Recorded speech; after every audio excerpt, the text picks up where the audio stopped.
Good morning friends, मैं Kapil कछौरिया, English professor, एक बार फिर आपका हमारे पहलवान गुरुदीन ग्रुप ऑफ इंस्टीट्यूशन के यूट्यूब चैनल पर स्वागत करता हूं।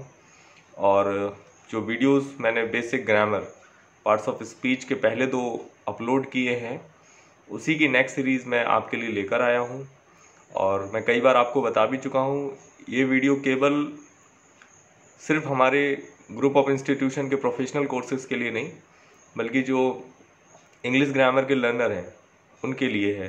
तो आप चाहे 8th के स्टूडेंट हो, 9th के, 10th के, 11th 12th के, आप कोई भी कॉम्पिटिटिव एग्ज़ाम दे रहे हो तो आपके लिए बहुत इम्पॉर्टेंट है। तो मेरा जो वीडियो है उसको आप लास्ट तक ज़रूर देखिएगा। और आपको मेरा ये वीडियो पसंद आता है तो आप इसे लाइक, शेयर और सब्सक्राइब करना ना भूलें। तो मैंने पहले भी आपको टाइप्स ऑफ नाउन बताया था, और अब हम लोग जो पढ़ने वाले हैं आज, वो हम लोग पढ़ेंगे इम्पॉर्टेंट रूल्स ऑफ नाउन। तो इम्पॉर्टेंट रूल्स ऑफ नाउन क्या है, ये स्लाइड में है आपके पास, और मैं आपको समझा भी दूंगा। आप अपने नोटबुक में, अपने कॉपीज़ में से नोट कर लीजिए, क्योंकि बहुत सारे ऐसे क्वेश्चंस हैं जो आपके एग्ज़ाम में आने वाले हैं। चाहे फिर आप डीएलएड के स्टूडेंट हो, आप एग्रीकल्चर के हो, आप डीएलएलबी के हो, एलएलबी के हो, बीएड के हो, या फिर आप लैंग्वेज के कोई भी स्टूडेंट हो, उनके अमूमन इस तरीके के क्वेश्चंस आते हैं जो मैं आपको समझा रहा हूँ। तो इम्पॉर्टेंट रूल्स ऑफ नाउन क्या है, उसका रूल नंबर फर्स्ट क्या कहता है, कुछ नाउन्स का प्रयोग हमेशा प्लूरल फॉर्म में ही रहता है। इन नाउन्स के अंत में लगे एस को हटाकर इन्हें हम सिंगुलर नहीं बना सकते। ये दिखने में भी प्लूरल होते हैं और इनका प्रयोग प्लूरल की तरह होता है। मतलब दिखने में ये प्लूरल लगते हैं और इनका प्रयोग भी हम लोग प्लूरल की तरह ही करते हैं।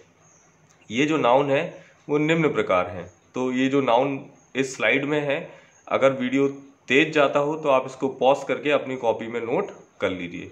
तो कौन कौन से नाउन है, आर्म्स है, amends, annals, archives, ashes, arrears, athletics, auspices, capes, species, scissors, trousers, pants, clippers, bellows, gallows, fangs, eyeglasses, goggles, belongings, breeches, bowls, braces and so on. मतलब जितने भी ये नाउन हैं जो इस स्लाइड पे आपको दिख रहे हैं, आप इन नाउन को नोट कर लीजिए। सारे बहुत इंपॉर्टेंट हैं। अमूमन जो नाउन आपको यहाँ पर दिख रहे हैं वो सारे नाउन एग्जाम में कई बार पूछे गए हैं और आगे पूछे जा सकते हैं। तो हम लोग बेसिक अंडरस्टैंडिंग के लिए समझते हैं कि आखिर एक्चुअली है क्या। तो जो एग्जाम्पल्स हैं इसके ABCDEFGH, आप इनको समझिए। देखिए यहाँ पर है वेयर आर माई पेंट्स। तो अब अगर आप इस पेंट्स को देखो तो हम लोग चाह कर भी जो ये पेंट्स है इसको हम लोग सिंगुलर नहीं कर सकते। अगर हम इसको जैसे ही सिंगुलर करेंगे तो ये गलत हो जाएगा। ये तो हो गई पहली चीज़। और दूसरी चीज़ जो इम्पोर्टेंट है वो ये है कि इसमें हम लोग हमेशा बहुवचन सहायक क्रिया का यूज़ करते हैं, यानी प्लूरल हेल्पिंग वर्ब का यूज़ करते हैं, सिंगुलर नहीं। यानी यहाँ पर हम लोग इज़ नहीं कर सकते। जैसे हम लोग इसको इज़ करेंगे तो यहाँ पर क्या हो जाएगा, ये सेंटेंस आपका गलत हो जाएगा। तो यहाँ पे हमने हमेशा क्या यूज़ करना है, प्लूरल हेल्पिंग वर्ब। ये एक चीज़ नोट करने वाली है। और दूसरा, हम इसका एस नहीं हटा सकते, क्योंकि अगर हमने इसका एस हटा दिया तो ये सेंटेंस आपका क्या हो जाएगा, गलत हो जाएगा। ठीक है। ऐसे दूसरा एग्जाम्पल है, दूसरा एग्जाम्पल देखिए, वेयर आर दी टोंग्स। तो यहाँ पर जो आर है, जो आप आर देख रहे हैं, वो क्या है आपका plural helping verb, singular helping verb नहीं है। सिंगुलर हेल्पिंग वर्ब क्या होती है आपकी, इज या फिर हैज़, या फिर वॉज। तो ये सिंगुलर हेल्पिंग वर्ब होती, या फिर आपका डज। बट जो प्लूरल हेल्पिंग वर्ब होती वो क्या होती है आपकी, जैसे आर हो गया, वर हो गया, हैव हो गया। तो ये सारी आपकी कौन सी होती, प्लूरल हेल्पिंग वर्ब होती है। तो इसमें हम लोग क्या करेंगे हमेशा कि जो ये आर है वो कभी नहीं हटेगा। मतलब आप अगर हटाओगे तो आपका सेंटेंस क्या हो जाएगा, गलत हो जाएगा। जिसको हमने नहीं हटाना है, हम इसकी जगह चाहें तो चाहकर भी इज यूज़ नहीं कर सकते, जब तक कि जो ये नाउन आपको दिख रहा है, कौन कौन से नाउन है पहले ये नोट कर लो। देखो इसमें पेंट्स है, देखिए इसमें टोंग्स है। तो ये ऊपर वाले जो नाउन है आप इनमें से देखिएगा तो आपको मिल जाएगा। देखो जैसे ये पेंट्स है, ठीक। और यहाँ पर मैंने जो ऊपर आपको नाउन दिए उसमें टोंग्स भी आपको मिल जाएगा। देखिए ये देखिए यहाँ पर ये टोंग्स है। अब देखिए यहाँ पर अगर हम लोग देखें, ये यहाँ पर देखो प्रोसीड्स, ठीक। तो अब जो ये प्रोसीड्स है ये भी नाउन्स में ऊपर दिया हुआ है, तो आप इसे चेक कर लीजिएगा। तो इसको भी हम लोग सिंगुलर चाह कर भी नहीं बना सकते, ठीक है। ऐसे यहाँ पर देखो ये एसेट्स है, ऐसे देखिए यहाँ पर एम्बर्स है, ठीक है, यहाँ पर आर्म्स है, ठीक। तो इनको चाह कर भी हम लोग क्या नहीं कर सकते, इनको चाह कर भी हम लोग इसका एस हटा के इसको सिंगुलर नहीं बना सकते। ये सारे जो नाउन है जो मैंने यहाँ पर दिए हैं आपको, ये सारे नोट करने वाले हैं, सारे आप इसको अपनी कॉपीज़ में नोट कर लीजिए। और ये आपके एग्ज़ाम पॉइंट ऑफ व्यू के लिहाज से बहुत इंपॉर्टेंट। देखिए कोई भी एग्जाम्पल अगर आप देखेंगे तो उसमें आप देखेंगे कि जो भी हेल्पिंग वर्ब यूज़ हो रही वो प्लूरल यूज़ हो रही, सिंगुलर हेल्पिंग वर्ब यूज़ नहीं हो रही। तो इस रूल को आप लोग ज़रा ध्यान से पढ़िएगा कि कुछ नाउन्स का प्रयोग हमेशा प्लूरल फॉर्म में ही रहता है। इन नाउन्स के अंत में लगे एस को हटाकर इन्हें सिंगुलर नहीं बनाया जा सकता। ये दिखने में प्लूरल लगते हैं एवं इनका प्रयोग भी प्लूरल की तरह होता है। ऐसे नाउन्स निम्न हैं। तो इन नाउन को आप अपनी कॉपी में नोट कर लीजिए, ठीक। इसके बाद हम लोग देखेंगे मीन्स सिंगुलर यदि इसके साथ ए या एवरी का प्रयोग होता है या हो तो इसका प्रयोग वे टू एन एंड तरीका या रास्ते के अर्थ में किया जाएगा। मीन्स प्लूरल यदि इसका प्रयोग इनकम के अर्थ में किया जाए, जैसे यहाँ पर देखो my means were reduce substantially, every means is good if the end is good. तो ये जो चीज़ है वो आप बहुत ध्यान से समझना है आपको कि सबसे पहले तो जो मैंने यहाँ पर जो नाउन्स दिए हैं, जो मैंने नाउन्स यहाँ पर आपको दिए हैं वो आप नोट कर लीजिए। ये आपको अपनी कॉपी में नोट करना है और इनके साथ हम कभी भी सिंगुलर हेल्पिंग वर्ब यूज़ नहीं करेंगे, पहली चीज़। और दूसरी चीज़, इनके पीछे लगे एस को हम लोग चाह कर भी नहीं हटा सकते हैं। क्लियर? चलिए नेक्स्ट रूल नंबर 2। तो रूल नंबर 2 क्या है? कुछ नाउन दिखने में प्लूरल लगते हैं लेकिन अर्थ में सिंगुलर होते हैं। इनका प्रयोग हमेशा सिंगुलर में ही होता है, जैसे news, innings, politics, summons, physics, economics, ethics, mechanics, mathematics, mumps, rickets, billiards, darts, etc. And all these nouns are very important और ये फ्रिक्वेंटली एग्जाम्स में पूछे जाते हैं और हम लोग अक्सर इनको गलत कर देते हैं जब भी हम लोग एग्ज़ाम में देखते हैं इस तरीके के नाउन्स। तो अब देखिए इसका मतलब क्या है? इसका मतलब ये, जैसे हम लोग यहाँ पर देखें न्यूज़, हमने यहाँ पर क्या देखा? न्यूज़। अब देखो जो न्यूज़ है वो आपको क्या लग रहा है कि प्लूरल है, लेकिन ये प्लूरल नहीं है, ये सिंगुलर ही है। अगर हम यहाँ पर देखें तभी इसके साथ देखिए जो हेल्पिंग वर्ब यूज़ हुई वो कौन सी हुई? इज़। ऐसी देखो ड्रॉट्स, देखने में क्या लग रहा? प्लूरल है, लेकिन ये प्लूरल नहीं है। इसके साथ यूज़ क्या हो रहा है? आप देखो यहाँ पर इज़ हो रहा है यूज़। ऐसे देखो इकोनॉमिक्स, हम लोग देख रहे हैं यहाँ पे एस है तो हम लोग अक्सर क्या गलती कर देते कि ये प्लूरल है, लेकिन ये प्लूरल नहीं है, ये सही है, ये सिंगुलर ही है। इसीलिए इसके साथ हम लोग जो हेल्पिंग वर्ब यूज़ कर रहे हैं वो कौन सी यूज़ कर रहे हैं? Singular helping verb. ऐसे यहाँ पर देखो इथिक्स, इथिक्स आप देख पा रहे हैं यहाँ पर, तो जो इथिक्स है वो सिंगुलर है, इसीलिए इसके जो वर्ब है इसके साथ हम लोग ने किसका यूज़ किया? एस का। क्योंकि अगर ये प्लूरल होता तो यहाँ पर हम लोग डिमांड्स यूज़ नहीं करते, हम लोग इसके साथ डिमांड यूज़ करते। तो देखो ये भी जो भी ये नाउन है जो दिखने में तो प्लूरल लग रहा है लेकिन एक्चुअली ये सिंगुलर है। तो आप लोग इसको नोट करिए और अपनी कॉपी में नोट कर लीजिए, बहुत इंपॉर्टेंट रूल है ये वाला नाउन का। इसके बाद हम लोग आते हैं नेक्स्ट रूल पे। तो नेक्स्ट रूल क्या कहता है कि कुछ नाउन दिखने में सिंगुलर लगते हैं लेकिन इनका प्रयोग हमेशा प्लूरल में होता है। यानी इससे पहले वाला जो रूल था वो इसका जस्ट ऑपोजिट था। अपोजिट कैसे था कि वो जो नाउन थे वो दिखने में प्लूरल लग रहे थे लेकिन उनका प्रयोग हम लोग किस तरीके से कर रहे थे? सिंगुलर। लेकिन अब जो ये वाले नाउन है वो दिखने में क्या लग रहा है आपको? सिंगुलर, लेकिन इनका जो प्रयोग है वो हम लोग किस तरीके से करते हैं? हमेशा प्लूरल। तो कौन कौन से नाउन है देख लेते हैं। चलो वो जो नाउन है वो कौन कौन से हैं? जैसे देखो cattle, clergy, cavalry, infantry, poultry, peasantry, children, gentry, police and etc. इनके साथ कभी भी एस नहीं लगाया जाता। ठीक है। तो हम एस लगा के जो गलती करते हैं वो क्या कर देते हैं, जैसे हमने क्या किया यहाँ पर, जैसे हमने यहाँ पर कर दिया मान लो कैटल्स, तो ये गलत है। हम लोग बोल रहे हैं चिल्ड्रंस, तो ये क्या हो जाएगा, गलत हो जाएगा। ठीक है। तो ये नाउन दिखने में सिंगुलर होते हैं लेकिन इनका प्रयोग हमेशा प्लूरल होता है। अब देखो अगर हम लोग इनके एग्जाम्पल्स की बात करें तो एग्जाम्पल देखो, यहाँ पर कैटल देखने में सिंगुलर लग रहा, अगर ये सिंगुलर होता तो इसके साथ हम लोग क्या यूज़ करते, इज यूज़ करते। क्या यूज़ करते, इज। लेकिन इज यूज़ करते तो सेंटेंस हो जाता आपका गलत। तो दिखने में तो सिंगुलर है लेकिन ये सिंगुलर यूज़ नहीं होता है, इसीलिए इसके साथ जो हेल्पिंग वर्ब हम लोग यूज़ कर रहे हैं वो कौन सी यूज़ कर रहे हैं, प्लूरल। ऐसे देखो इन्फेंट्री है यहाँ पर, तो इन्फेंट्री दिखने में तो सिंगुलर लग रहा, अगर ये सिंगुलर होता तो इसके साथ हम लोग क्या यूज़ करते, हैज़ यूज़ करते, जो कि एक सिंगुलर हेल्पिंग वर्ब है। लेकिन अगर हम लोग इसके साथ सिंगुलर हेल्पिंग वर्ब यूज़ करते तो ये सेंटेंस क्या हो जाता, गलत हो जाता। तो हम लोग को ऐसा नहीं करना, चाह के भी नहीं करना। हम लोग को समझना है कि दिखने में भले ही ये सिंगुलर है बट ये हमेशा किस तरह यूज़ होगा, हमेशा प्लूरल की तरह। देखो इसीलिए इसके साथ क्या यूज़ हुआ है और इसके बाद ये सेंटेंस करेक्ट है। नेक्स्ट देखो, देयर आर नो जेंट्री। अब जो यहाँ पर जो जेंट्री वर्ड यूज हुआ ये भी दिखने में क्या लग रहा, सिंगुलर, लेकिन ये सिंगुलर नहीं है। अगर सिंगुलर होता तो यहाँ पर होता देयर इज नो जेंट्री, तो यहाँ पर क्या है, आर है जो कि सही है। अगर इज होता तो सेंटेंस गलत होता। नेक्स्ट है, police have arrested the thieves.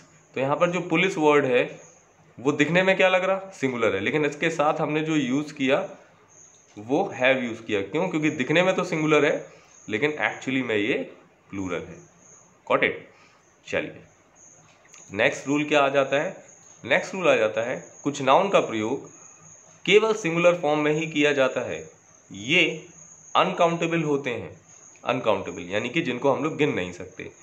इनके साथ आर्टिकल ए एन का प्रयोग भी नहीं किया जाता, जैसे सीनरी, जैसे सीनरी, जैसे पोइट्री, जैसे furniture, advice, information, hair, language, business, mischief, bread, stationery, crockery, luggage, baggage, postage, knowledge, wastage, money, jewellery and breakage. तो ये जो आप नाउन देख रहे हैं, ये जो भी आप नाउन यहाँ पर देख रहे हैं, उन नाउन की खास बात क्या है कि ये अनकाउंटेबल है। अनकाउंटेबल इन द सेंस कि हम लोग इनको गिन नहीं सकते। देखो नाउन समझना है तो आपको पहले तो वो 5 नाउन समझने हैं जिसके बारे में हम लोग पहले डिस्कस कर चुके।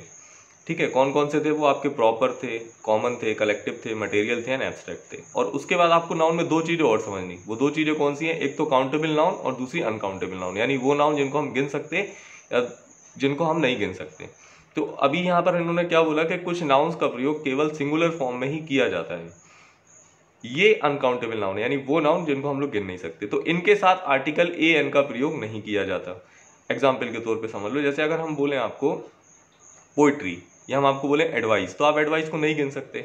तो जब सलाह को आप नहीं गिन सकते तो आप उसको सिंगल कैसे बना सकते हैं, नहीं बना सकते ना। तो आप उसको सिंगल, क्योंकि जो आर्टिकल ए और एन है वो हमें क्या बताता कि हम लोग किसी एक चीज़ की बात कर रहे हैं। तो जो वो एक चीज़ के बारे में जब हम नहीं बता सकते, इसीलिए हम लोग आर्टिकल का यूज़ नहीं करते ऐसे नाउन के साथ। आप इस बात को जरा गौर से समझिएगा, मतलब ध्यान से समझिए कि जो चीज़ सिंगल है ही नहीं, जो चीज़ सिंगल है ही नहीं तो उसके साथ हम आर्टिकल ए और एन क्यों यूज़ करेंगे, क्योंकि अगर ए और एन यूज़ करेंगे तो वो सिंगल हो जाएगा। जब ग्रामर ने, इंग्लिश ने और इसके विद्वान ने इसको सिंगल नहीं माना, सिंगुलर नहीं माना, तो हम कैसे आर्टिकल ए और एन का यूज़ करेंगे, बिल्कुल नहीं करेंगे। तो हम लोग ऐसे आर्टिकल, ऐसे जो नाउन्स हैं जो हमेशा सिंगुलर फॉर्म में ही होते हैं, जो अनकाउंटेबल होते हैं, जिनको हम गिन नहीं सकते, उसको हम लोग कभी भी सिंगुलर, इट मीन्स हम लोग उसमें ए और एन का प्रयोग बिल्कुल भी नहीं करेंगे। क्लियर है। चलिए एग्जाम्पल देख लेते हैं। यहाँ पर है the scenery of Darjeeling is very charming, right. तो the scenery of Darjeeling is very charming है। तो हम लोग यहाँ पर क्या देख रहे हैं कि जो सीनरी है उसको हम लोग सीनरीज नहीं कर सकते, पहले तो आप ये समझ लो, क्योंकि कलेक्शन वो भी अपने आप में क्या है, हम लोग उसको गिन नहीं पा रहे एक्चुअली, क्योंकि हमें बहुत सारे दृश्य आपस में दिख रहे हैं तो हम लोग उसको गिन नहीं पा रहे। तो अब इसमें इंपॉर्टेंट बात क्या है नोट करने वाली, कि देखो हमने यहाँ पर सीनरी यूज़ किया और यहाँ पर हमने इज यूज़ किया। ऐसी चीज़ों में हम लोग इज यूज़ करेंगे। इसमें हम लोग कभी ये नहीं कि वाई हटा के हमने आई ई एस कर दिया तो इसको हमने प्लूरल बना दिया। नो, हम लोग इसको कभी भी ऐसा नहीं कर सकते। ना हम उसको सिंगुलर बना सकते ए और एन लगा के, ना ही हम उसको प्लूरल बना सकते। जैसे दूसरा सेंटेंस है, I have no information about her residence, मुझे कोई भी जानकारी नहीं है उसके ठिकाने के बारे में, ठीक है। तो अब यहाँ पर जो इन्फॉर्मेशन है उसमें हम लोग पीछे एस नहीं लगा सकते, उसके पीछे हम लोग एस नहीं लगा सकते, राइट। और यहाँ पर जो हैव यूज़ हुआ है वो आई के लिए यूज़ हुआ है, तो आप लोग इस चीज़ को गलत इंटरप्रेट मत कर लेना कि सर हैव कैसे यूज़ हो गया। ऐसे देखो यहाँ पे, he transported his furniture by train, तो यहाँ पर देखो फर्नीचर के पीछे हम लोग एस नहीं लगा सकते, लगाएंगे तो सेंटेंस गलत हो जाएगा, इसको हम लोग फर्नीचर ही लिखेंगे। The mischief committed by him is unpardonable, तो जो गलती उसके द्वारा हुई है वो भूलने योग्य नहीं है, राइट। तो अब यहाँ पर जो मिसचीफ है इसके पीछे भी हम लोग एस लगा के इसको गलत नहीं करेंगे, ठीक है, ध्यान रखना इस बात को। नेक्स्ट है हिज ईयर इज़ ब्लैक, तो देखो यहाँ पर ईयर भी क्या है, एक अनकाउंटेबल नाउन है जिसको हम गिन नहीं सकते, इसीलिए यहाँ इसके पीछे ना तो एस यूज़ हुआ और इसके साथ होने वाली जो सहायक क्रिया है, जो हेल्पिंग वर्ब है ना, जो इसके साथ एसोसिएट वर्ब है जिसको हम एक्सुलरी वर्ब भी कहते हैं, उसके साथ हमने किस चीज़ का यूज़ किया, इस का, ना कि आर का, ठीक है। He has no knowledge of grammar, तो यहाँ पर जो नॉलेज है उसके पीछे भी हम लोग एस का यूज़ नहीं कर सकते, एस का यूज़ करेंगे तो सेंटेंस आपका गलत हो जाएगा। जो चीज़ें मैं समझा रहा हूँ, जब हम लोग इसकी एक्सरसाइज करेंगे तो आपको ईजिली समझ आएगा कि हम लोग किस तरीके से क्वेश्चंस बनते हैं ग्रामर में, किस तरीके से नाउन का जो चैप्टर है उसमें से क्वेश्चंस कॉम्पिटिटिव एग्जाम या आपके आने वाले एग्जाम में आएंगे और आप उसे किस तरीके से सही करोगे। अभी जो डीएलएड के स्टूडेंट हैं या फिर बीए-एलएलबी या एलएलबी के स्टूडेंट हैं, एग्रीकल्चर के भी जो स्टूडेंट है, तो उनका जो एग्जाम पेपर सेट होता है तो ऐसे सिंपल से क्वेश्चन आते हैं और ऐसे सिंपल से क्वेश्चन आप कर दो तो सीधे 2 नंबर आपके अकाउंट में आ जाते, यानी 2 नंबर आपको क्रेडिट हो जाते सीधे तुरंत के तुरंत। तो एक क्वेश्चन जो कि बिल्कुल हल्का सा है, बिल्कुल मतलब बहुत आसान है आपके लिए क्रैक करना, आप अगर उसको थोड़ा सा समझ लो तो आपको ईजिली उसका आंसर मिल जाएगा, ठीक है। चलिए अब हम लोग थोड़ा और आगे समझते हैं कि सपोज जो उक्त नाउन्स को कभी भी एस लगाकर प्लुरलाइज नहीं किया जाता, जैसे सीनरीज, इंफॉर्मेशंस, फर्नीचर्स, हियर्स इत्यादि लिखना गलत है, ये मैं आपको पहले बता चुका हूं, तो आप इसको ध्यान रखिएगा। दूसरी चीज है, यदि उक्त नाउन को सिंगुलर या प्लूरल फॉर्म्स में बनाना आवश्यक हो तो इनके साथ कुछ शब्द जोड़कर किया जा सकता है।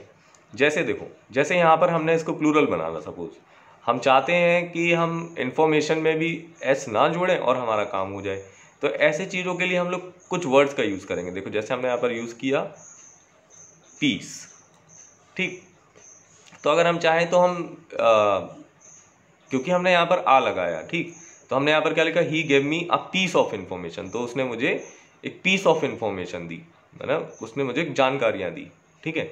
अब देखो यहाँ पर ऑल पीसेज ऑफ इन्फॉर्मेशन, यहाँ पर हमने इसको प्लूरलाइज कर लिया, किया या नहीं किया। देखो यहाँ पर हमने काइंड्स का यूज़ कर लिया तो हमने इसको प्लूरलाइज यूज़ कर लिया, ठीक है। यहाँ पर हमने फ्यू का यूज़ कर लिया, ठीक है। यहाँ पर हमने सम पॉकेट्स का यूज़ कर लिया, ठीक है, पैकेट्स का यूज़ कर लिया। यहाँ पर हमने आइटम्स का यूज़ कर लिया। तो इस चीज़ को आप ज़रा गौर से देखिए, जो शब्दों के नीचे मैंने अंडरलाइन किया, जैसे यहाँ पर हमने यूज़ किया पीस का, यहाँ पर हमने कर लिया पीसेस का, यहाँ पर हमने कर लिया काइंड्स का, यहाँ पर हमने कर लिया आपको सपोज फ्यू आर्टिकल्स का, ठीक है। अब यहाँ पर हमने यूज़ कर लिया आपका किसका, पैकेट्स का, ठीक, और उसके नीचे हमने यूज़ कर लिया आइटम्स का। तो अब आप इन चीज़ों को देखें, देखो अगर हमें इनको प्लुरलाइज करना है तो हम लोग क्या करेंगे, pieces of information. We would not say like informations, because if we say informations यानी we put s at the end of that particular noun, so it would get wrong, right? So we'll never use s at the end of these particular noun. We'll put some sort of words as these are mentioned here at that particular screenshot, like you know, pieces, kinds, few articles, some packets, some items. इस तरीके से हम लोग use करके इसको pluralise कर सकते, otherwise हम लोग इसके पीछे एस लगाकर इसका हम लोग तिरस्कार नहीं करेंगे, I mean, इसका हम लोग पोस्टमार्टम करके इसको गड़बड़ नहीं कर सकते। तो आप लोग इस चीज़ को ध्यान रखिएगा, ठीक है। चलिए नेक्स्ट चीज़ समझते हैं। यदि हेयर का प्रयोग काउंटेबल की तरह हो तो हेयर्स हो सकता है, जैसे 1 हेयर है तो हेयर हो गया। अब जैसे 2 बालों की बात हो रही, सिर्फ केवल 2 बालों की बात हो रही, तो फिर हम लोग वहाँ पर 2 हेयर्स कर सकते हैं, क्योंकि वहाँ पर कभी कभी क्या होता है ना कि हम लोग ऐसा स्पेसिफिक सेंटेंस आता है जिसमें सिर्फ 2 ही बालों की बात हो रही हो तो हम कर सकते हैं, बट ओवरऑल 99% हम लोग इसके पीछे एस नहीं लगाते, और कभी कभी कुछ जिसको हम एक्सेप्शन कहते हैं कि अपवाद होते हैं, तो वहाँ पर हम लोग इस चीज़ का यूज़ कर लेते हैं। रूल नंबर 5 क्या कहता है, चलिए रूल नंबर 5 कहता है कि कुछ नाउन्स प्लूरल एवं सिंगुलर दोनों में एक ही रूप में रहते हैं, जैसे deer, fish, crew, family, team, jury, carp, pike, trout, aircraft and council. So ये जो नाउन होते हैं ये सिंगुलर भी होते हैं, ये प्लूरल भी होते हैं। तो इट डिपेंड्स, आई मीन किस तरीके से आपको सेंटेंस में से डिज़ाइन करना है, किस तरीके से सेंटेंस में आप लिखना चाहते, तो ये सिंगुलर और प्लूरल दोनों तरीके से काम करते हैं। जैसे our team is the best, तो देखो इस तरीके से हमने जब यूज़ किया तो हमने इसके साथ क्या यूज़ किया, हमने इसके साथ इज यूज़ किया, देखो यहाँ पे। और अगर यही सेंटेंस हम बोले our team are wearing their new uniform, तो हमने इसके साथ आर भी यूज़ कर लिया। ऐसे देखो the jury is considering its judgement, तो यहाँ पर इज और यहाँ पर इट्स, तो हमने क्या यूज़ किया, सिंगुलर। और the jury are considering their verdict, तो यहाँ पर देखो आर और यहाँ पर देयर, तो हमने जो हेल्पिंग वर्ब यूज़ की वो कौन सी यूज़ की, प्लूरल यूज़ की। और इसके साथ जो हमने प्रोनाउन यूज़ किया, पजे से प्रोनाउन यूज़ किया, वो हमने देयर यूज़ किया। यहाँ पर पजे से प्रोनाउन हमने सिंगुलर यूज़ किया था, यहाँ पर प्लूरल। देखो one fish is there in the pond, तो यहाँ पर इज यूज़ किया, ठीक है, और यहाँ पर हमने आर यूज़ किया। तो इस तरीके से आप चीज़ों को बहुत ईजीली समझ सकते हैं, कोई प्रॉब्लम नहीं है समझने में। देखो यहाँ पर there are many fish in the pond, तो हमने यहाँ पर आर यूज़ किया, ठीक है। रूल नंबर 6 क्या कहता है वो भी समझ लीजिए कि कुछ नाउन्स जो अर्थ में तो प्लूरल होते हैं, कुछ नाउन्स जो अर्थ में तो प्लूरल होते हैं, लेकिन यदि इनके पूर्व कोई निश्चित संख्यात्मक विशेषण यानी डेफिनेट न्यूमरल एडजेक्टिव का प्रयोग किया जाता है, तो इन नाउन्स को प्लूरलाइज नहीं किया जा सकता। जैसे pair, score, gross, stone, 100, dozen, 1000, million, billion etcetera. Like I have 2 pair of shoes, right. तो अब यहाँ पर आप इस चीज़ को ज़रा समझिए, यहाँ पर 2 लग गया, इसीलिए यहाँ पर पेयर्स नहीं लगा। देखिए यहाँ पर 2 लग गया यानी न्यूमरल एडजेक्टिव लग गया, तो यहाँ पर हमने एस नहीं लगाया, ठीक है। देखिए आई हैव 200 रुपीज़, तो देखो यहाँ पर 100 है, इसको हमने हंड्रेड्स क्यों नहीं किया, क्योंकि यहाँ पर एक डेफिनेट न्यूमरल एडजेक्टिव लग गया, यानी एक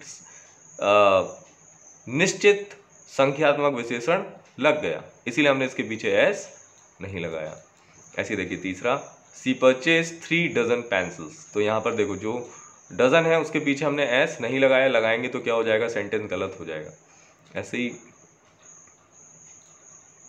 देखिए he has already donated 5000 rupees, यहाँ पर देखो 1000 जो है उसके पहले हमने क्या लगा दिया, 5 लगा, आई मीन एक न्यूमरल फिक्स एडजेक्टिव लगा, डेफिनेट एडजेक्टिव लगा, न्यूमरल एडजेक्टिव लगा, तो हमने इसके पीछे एस नहीं लगाया। ऐसे देखिए it is a 3 feet wall, तो देखो जो फीट है उसके पहले 3 है, इसीलिए हमने इसके आगे एस नहीं लगाया, इसके पीछे फीट के पीछे हमने इसमें एस नहीं लगाया। नेक्स्ट है it is a 5 feet in width, तो यहाँ पे 5 आ गया, एक डेफिनेट न्यूमरल एडजेक्टिव आ गया। एडजेक्टिव मतलब जो किसकी विशेषता बताए, संज्ञा की विशेषता बताए, तो जो 5, 3, 2, 1 है वो संज्ञा के बारे में तो बता रहा, कि वो कह रहा भैया 3 दर्जन दे दो, 3 दर्जन पेंसिल दे दो, या 1 जोड़ी जूते दे दो, तो जो जूता है, जो पेंसिल है, जो पैसे हैं आपके, वो सब क्या है, संज्ञा है, तो संज्ञा की विशेषता बता रहा। अब संज्ञा की विशेषता भी किस हिसाब से बता रहा, नंबरों में बता रहा, तो उसको हम लोग न्यूमरल एडजेक्टिव कहते हैं। आप घबराओ मत कि न्यूमरल एडजेक्टिव क्या होता है, तो न्यूमरल एडजेक्टिव बहुत सिंपल सी बात है, जो संज्ञा की विशेषता बताए नंबरों में, निश्चित, जो निश्चित नंबरों में संज्ञा की विशेषता बताए उसको हम लोग न्यूमरल एडजेक्टिव कहते हैं। तो आप इस चीज़ से बिल्कुल टेंशन ना लो कि ये न्यूमरल, डेफिनेट न्यूमरल एडजेक्टिव या फिक्स न्यूमरल एडजेक्टिव क्या है, तो वो सिर्फ नंबर की इंफॉर्मेशन दे रहा है, किसकी, नाउन की, और वो भी फिक्स नंबर की, डेफिनेट नंबर की, तो उसको हम लोग न्यूमरल एडजेक्टिव कह रहे हैं, ठीक है। चलिए उसके बाद रूल नंबर 7, यदि किसी नाउन के बाद प्रोपोजिशन आता है, यदि किसी नाउन के बाद प्रोपोजिशन आता है और फिर वही नाउन आता है, तो वह नाउन सिंगुलर रहता है। बहुत इंपॉर्टेंट है, ये भी कई बार एग्जाम में पूछा है। जैसे देखिए नाउन के बाद प्रोपोजिशन क्या है, इसमें ये समझ लेते हैं। जैसे इन्होंने लिखा है यहाँ पर टाउन आफ्टर टाउन, यहाँ पर लिखा रॉ अपॉन रॉ, यहाँ लिखा डोर टू डोर, और यहाँ पर लिखा शिप आफ्टर शिप। तो यहाँ पर जो ये वर्ड्स देख पा रहे हैं आप लोग, देखिए इसको समझिएगा, जो प्रोपोजिशन आप देख पा रहे हैं यहाँ पर आफ्टर, यहाँ पर आप देखिए टू, यहाँ पर आप देखिए रॉ अपॉन रॉ, और यहाँ पर आप देखिए शिप आफ्टर शिप। तो ये जो आप प्रोपोजिशन देख रहे हैं, ये देखिए ये दो नाउन है। यहाँ पर देखिए टाउन, कस्बा एक नाउन है, जैसे मैंने आपको बताया था वहाँ पर सिटी बताया था, नहीं बताया था, तो इस तरीके से ये नाउन है। यहाँ पर देखिए रो अपॉन रो, ठीक है। तो जो रो है यानी लाइन है जिनको हम लोग कहते हैं, ठीक है। तो रो अपॉन रो यानी कतार जिसको हम लोग बोलते हैं, तो वो भी एक तरीके से क्या है आपका नाउन है। आपको हमने बताया था कि कतार है। इसके बाद देखिए डोर यानी दरवाज़ा, शिप यानी जहाज, तो ये सारी नाउन है। जब भी इनके बीच में कोई भी प्रोपोजिशन आए, कोई भी प्रोपोजिशन, देखिए यहाँ पे कोई भी प्रोपोजिशन आए, तो मतलब क्या है इनका, कि जब भी इनके बीच में कोई भी प्रोपोजिशन आता है, देखिए ये प्रोपोजिशन आया, ये प्रोपोजिशन आया, और यहाँ पर ये प्रोपोजिशन आया, तो इसके साथ यूज़ होने वाली हेल्पिंग वर्ब जो होगी, इसके साथ यूज़ होने वाली जो ऑक्सिलरी वर्ब जो होगी, वो हमेशा क्या होगी, सिंगुलर होगी। देखिए कैसे सिंगुलर होगी, आप इसे जरा नोट करिए। Town after town was devastated, देखिए row upon row of pink marble looks, यहाँ पर क्या यूज हो रहा, लुक्स। अगर ये प्लूरल होता तो लुक होता, एस क्यों लगा, क्योंकि ये सिंगुलर है, ठीक है। इसके बाद देखिए he inquired from door to door, हालांकि इसमें ऐसा कोई भी फिक्स नहीं हो पा रहा, कोई क्लियरिटी नहीं आ पा रही कि हमने यहाँ पर सिंगुलर हेल्पिंग वर्ब यूज़ किया प्लूरल, बिकॉज पास्ट में सिंगुलर प्लूरल दोनों के साथ वर्ब की सेकंड फॉर्म में यूज़ होती है, जो कि यहाँ पर यूज़ हुई है। चलिए एनीवेज, अब यहाँ पर देखिए ship after ship is arriving, तो यहाँ पर इज यूज हुआ ना कि आर यूज हुआ। तो जब भी कोई भी नाउन के बाद प्रोपोजिशन और उसके बाद सेम वही नाउन आएगा, तो उसके साथ यूज होने वाली जो हेल्पिंग वर्ब होगी वो हमेशा क्या होगी, वो हमेशा सिंगुलर होगी। ये बात नोट कर लीजिए, ठीक है, क्लियर है। चलिए रूल नंबर 8 समझते हैं। रूल नंबर 8 क्या कहता है, तो रूल नंबर 8 कहता है किसी वाक्य में न्यूमरल एडजेक्टिव के बाद अ हाफ या अ क्वार्टर आता है तो नाउन को न्यूमरल एडजेक्टिव के बाद रखा जाता है एवं फिर अ हाफ या अ क्वार्टर लिखा जाता है। देखिए किस तरीके से समझते हैं। ही gave me 1 rupee and a half, तो उन्होंने क्या बोला, किसी वाक्य में न्यूमरल एडजेक्टिव अ हाफ या अ क्वार्टर आता है तो नाउन को न्यूमरल एडजेक्टिव के बाद रखा जाता है। तो नाउन को हम लोग किसके बाद रखेंगे, न्यूमरल एडजेक्टिव के बाद। अब देखो न्यूमरल एडजेक्टिव के बाद हमने कैसे रखा, ये भी समझ लेते हैं। देखो यहाँ पर ही gave me 1 rupee and a half, ठीक। तो अब यहाँ पर जो नाउन है वो क्या है, क्या है यहाँ पर जो नाउन है वो देखो रुपी है, क्या है बेटा, रुपी, क्लियर। अब यहाँ पर जो नाउन है वो क्या है, रुपीज, ठीक। तो अब हम यहाँ पर जो न्यूमरल एडजेक्टिव है वो क्या है, देखो 1 और यहाँ पर क्या है 2, न्यूमरल एडजेक्टिव है। तो हमने क्या किया कि 1 rupee and a half, 2 rupees and a quarter, यानी 1.5 रुपये और सवा 2 रुपये, इस तरीके की बात हो रही। तो इस तरीके के भी हम लोग सेंटेंसेस देखते हैं। अगर हम इसी सेंटेंस को इस तरीके से लिख दें, ही गेव मी 1.5 रुपीज, तो क्या हो जाएगा, गलत हो जाएगा, ठीक है। क्या हो जाएगा, गलत, क्योंकि हमने क्या किया कि जो अ हाफ या अ क्वार्टर है उसको हमने पीछे रखा, लेकिन इन्होंने क्या किया इसमें कि देखो ये जो रुपीज़ है और यहाँ पे भी रुपीज़ है, इसके पहले उन्होंने अ हाफ का जैसे यूज़ किया तो ये सेंटेंस क्या हो गया, गलत हो गया। यानी हम लोग को अ हाफ या अ क्वार्टर है उसको हम लोग किसके बाद रखेंगे, जब नाउन के बाद, मतलब ये जो नाउन है rupee and a half and a quarter, अगर उसके पहले लिखा तो सेंटेंस क्या हो जाएगा, गलत हो जाएगा, ठीक है। चलिए जब हम लोग एक्सरसाइज करेंगे तो आप लोग को और इजी समझ आएगा। चलो इसके बाद आता है कॉमन जेंडर नाउन।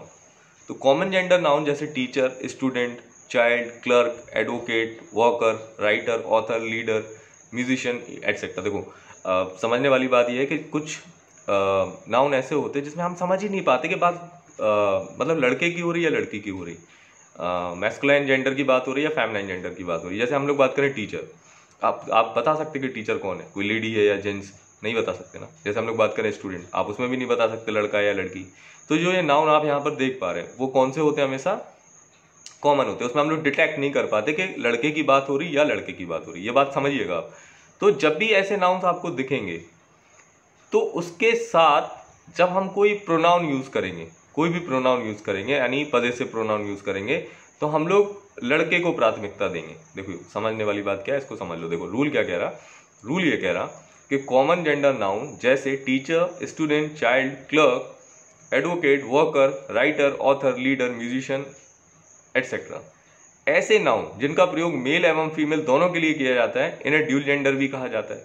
ठीक, जब इस तरीके के नाउन का प्रयोग सिंगुलर में किया जाता है तो थर्ड पर्सन सिंगुलर प्रोनाउन का एवं मैस्कुलाइन जेंडर ही, हिज, हिम होगा। यानी डाउट जहां पर भी होगा तो हम लोग वहां पर ये नहीं कि मतलब लड़की का पजेसिव प्रोनाउन यूज करेंगे यानी फीमेल कैरेक्टर का पजेसिव प्रोनाउन यूज करेंगे, नहीं।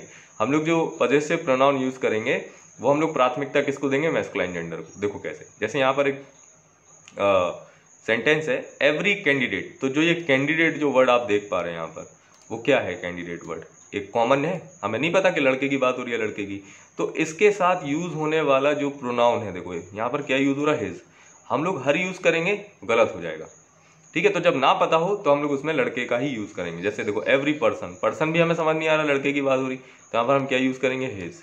और no one should abuse his, हम लोग यहाँ पर भी हिज का यूज करेंगे, ना कि हर का यूज करेंगे। पहले तो ये समझ लो, ठीक है। बाकी काफ़ी विवाद रहा है, मतलब काफ़ी स्कॉलर्स ने इस पे टिप्पणी दी है, क्रिटिसाइज किया है क्या होना चाहिए क्या नहीं होना चाहिए, लेकिन एक ओवरऑल जो कंक्लूजन निकल के आया बाद में कि क्या होना चाहिए, तो वही मैं आपको बता रहा हूँ कि आपके एग्जाम में अगर आता है और आप डाउट में है कि ये जो कॉमन जेंडर की अगर बात हो, ड्यूल जेंडर की बात हो, अगर उसमें पजेसिव प्रोनाउन का यूज़ होना है, तो आप कभी भी वहाँ पर फीमेल कैरेक्टर से रिलेटेड पजेसिव प्रोनाउन यूज़ मत कीजिएगा। आप वहाँ पर हमेशा मेल को ही प्राथमिकता दीजिएगा, मेल को ही प्रायोरिटी दीजिएगा, ठीक है। So this is all and all about noun rules. And आगे रूल नंबर 10 क्या कहता है कि कॉमन जेंडर के नाउन्स के पूर्व लेडी का प्रयोग किया जाए या वुमेन का, यह भी एक रोचक बिंदु है। सामान्य बोलचाल में हम लेडी टीचर, लेडी डॉक्टर कहते हैं। हिंदी में महिला शिक्षक, महिला डॉक्टर शब्दों का प्रयोग किया जाता है, ना कि औरत शिक्षक और औरत डॉक्टर। भारत में हमने हिंदी से अंग्रेजी बनाना सीखा, अतः हम वुमेन की जगह लेडी का प्रयोग करते हैं। विद्वानों के अनुसार वुमेन टीचर या वुमेन डॉक्टर कहना लेडी टीचर या लेडी डॉक्टर से ज़्यादा उपयुक्त एवं उचित है। हालांकि ये जो रूल है ये आपके एग्ज़ाम पॉइंट ऑफ व्यू से कोई इंपॉर्टेंट नहीं है, मतलब कुछ भी इस तरीके का नहीं आने वाला, बस आप इसको अपनी बेसिक अंडरस्टैंडिंग के लिए समझ लीजिए। अब देखिए रूल नंबर 11 क्या कहता, कुछ नाउन हमेशा फेमिनाइन जेंडर हेतु ही उपयुक्त होते हैं, जैसे blonde, maid, midwife, coquette, virgin, etc. तो जो ये नाउन्स हैं ये हमेशा मतलब फेमिनाइन जेंडर के लिए यूज़ होंगे, इसमें हम लोग मैस्कुलाइन जेंडर के लिए यूज़ नहीं करेंगे। अभी का जो वीडियो है, आई मीन जो ये क्लास है, आप इसे क्लास भी समझ सकते हैं, वो बहुत इंपॉर्टेंट है, क्योंकि जो ये रूल्स हैं, जो 11 रूल्स मैंने आपको बताए हैं, ये आपके competitive exam point of view से बहुत ज़्यादा इंपॉर्टेंट है। और प्लस आपके जो भी अभी एग्ज़ाम होंगे उसमें मैंने जैसे आपको पहले भी वीडियो में बता रहा था कि आप एक क्वेश्चन वहाँ पे सही करते, एक पजल सही करते, आपको सीधा 2 नंबर क्रेडिट हो जाता। तो मतलब थोड़ा सा समझना है, और आई थिंक आप लोग समझ ही गए। हम लोग जब नाउन्स की एक्सरसाइज करेंगे तो उसमें आप और इजीली समझ पाएंगे कि हाँ हमने जो पीछे पढ़ा है वो बहुत इंपॉर्टेंट है, ठीक। तो आप इस वीडियो को ज़रूर देखिए और पूरा लास्ट तक देखिए, और इससे पहले के जो 2 वीडियो हैं उसका लिंक मैं डिस्क्रिप्शन बॉक्स में डाल दूंगा, ताकि अगर आप डायरेक्ट इस वीडियो तक अप्रोच करो तो आपको पता ना चले कि इससे पहले क्या पढ़ाया गया था। तो वो उसका जो लिंक है मैं डिस्क्रिप्शन बॉक्स में डाल दूंगा, ताकि आपको पीछे के भी वीडियो क्लियर समझ आए, अभी का भी वीडियो क्लियर समझ आए, और आगे थोड़ा बहुत और मतलब नाउन के टॉपिक पर हम लोग डिस्कस करेंगे। उसके बाद सीधा एक्सरसाइज करेंगे कि किस तरीके से क्वेश्चन पूछे जाते हैं, तो वो आपको ज़्यादा मदद करेगा। क्योंकि ज़्यादातर जो स्टूडेंट्स होते हैं उनके दिमाग में एक ही बात होती है कि सर ठीक है हम लोग यहाँ पर थ्योरी पढ़ रहे हैं, बट इन थ्योरी का यूज़ क्या है और किस तरीके से ये हम लोग को एग्जाम में पूछा जाएगा। और अगर आपको मेरा ये वीडियो पसंद आए तो आप प्लीज़ लाइक, शेयर और सब्सक्राइब करिए, क्योंकि आपके लाइक, शेयर, सब्सक्राइब और कमेंट से ही हम लोग एनर्जाइज होते हैं और हम लोग को लगता है कि आपके लिए और अच्छे और अपडेटेड और नए टॉपिक पर वीडियो बनाए जाएं। और अगर आपको कोई भी प्रॉब्लम आती है तो आप कमेंट बॉक्स में अपडेट करो, डेफिनेटली मैं उसमें आपको बताऊंगा कि आपका जो डाउट है वो किस तरीके से क्लियर होगा। So thank you so much student, और आप ज़्यादा से ज़्यादा प्लीज़ इसे लाइक शेयर और सब्सक्राइब कीजिए। Thank you.